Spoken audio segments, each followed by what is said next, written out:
considering transferring back in the spring. What gave Miami the edge, and who were your other finalists? What gave Miami the edge was having a great staff really that can develop me to the player that I want to become. We have Jason Taylor, Hall of Fame NFL player.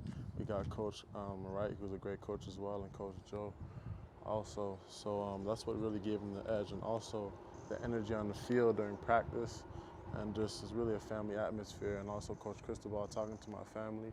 My mom really loved him, so that's what gave him the edge. Who finished second for you in the competition? It was probably Penn State.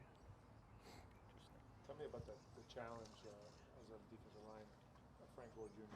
What kind of problems does he pose? Well, obviously, his dad's a legend who's been here, so he's probably going to play with a chip on his shoulder when he comes out here. But Coach Steele's going to game plan around him, and we're planning to limit his yards. So they talk about you got to contain him to inside, right? Yeah, definitely. Is that the biggest thing, and how do you do that? We contain them by really just having contain on the edge. They got big old linemen. They're going to try to push us the ball, but we got really good D linemen as well. So it's going to be a competition. I'm excited. What is it about the Wildcat? Because they use them in the Wildcat. When you know the guy ain't going to throw it, why is it still hard? Is it hard to defend, or is it not hard to defend? It's not the game plan that's the hardest part. It would be the physicality. You know it's coming, but it's still pound for pound football. Akheem, how good did it make you feel that Mario said more than once that you were the best player in defense? I guess you got the defensive game ball or whatever. How nice was that? And yeah. It just shows me that I need to become more of a leader on this defense. It's great that he said those kind words about me, but I always got work to do, and he's always going to push me so I can reach my full potential. How good did it make you feel when you were up there for the presser? You know, after the game, when Gil called you up, you looked a little emotional almost. Yeah, it felt good. It felt good to be recognized as one of the leaders on this defense.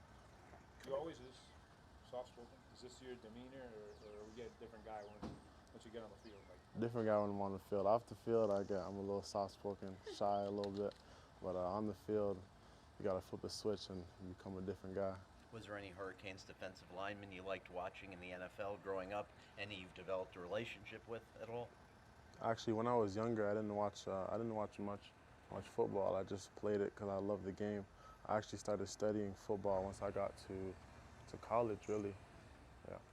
I know that, for example, Calais Campbell developed a relationship with Jalen Phillips and with Rousseau. Any of the former Canes defensive linemen you've had a chance to talk to over the last few months? Actually, during the camps that we hosted, I think it was a Legend camp, I got to speak to Greg and Jalen just for a brief moment, but they're cool guys. We know West Virginia used you obviously a lot at defensive end as a freshman, more tackle and nose last year. Kevin and the staff here, Charlie Strong, a lot of end, but moving inside some on passing downs. Is that the ideal way to use you, do you think, the way that this staff is? I think it is. I love being on the outside. I also love being on the inside. I think they're just putting me in the best situation for me to succeed on this defense. Is there one thing, I was going to ask the same thing, one place you feel better at, or? I feel more comfortable at 3 technique on pass rush down. I feel like that's where I'm most effective in the passing game.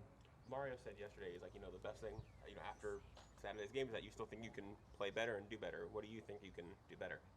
I think I can have better leverage, better takeoff, hand placement, just a bunch of things. I write things down after every game that I need to work on, that I need to improve on. Really, when I watch film, I don't really focus on my good plays. I really focus on my bad plays. And even if I'm looking at my good plays, even when I'm looking at my good plays, I'll still try to find and pinpoint things that I didn't do, that I could have done better on that good play. So what'd you write down on Saturday? Hand placement, leverage, get off, footwork, and contain, because we lost a lot of contain last week. Oh, you also said you had heavy hands. What exercise you do in the gym to make your hands heavy? Just strike the pad every day. As a kid growing up, when I first started playing D lineman, I wasn't the biggest guy, so my coach from back home always told me I had to be physical. So after practice, I would just punch the pad every day. What did you think about playing at Hard Rock? That was your first time at Hard Rock? Yeah, it was my first experience. What'd you think? It was great. I loved it. I thought it was going to be harder, but I didn't know that There was shade up top, like the roof. I wasn't expecting that, but it felt good. It's a beautiful stadium. Wait till Saturday noon. Yeah, it's The gonna other be team different. doesn't get that. The other team doesn't get the shade. Yeah. Yeah, so we got a little edge on them.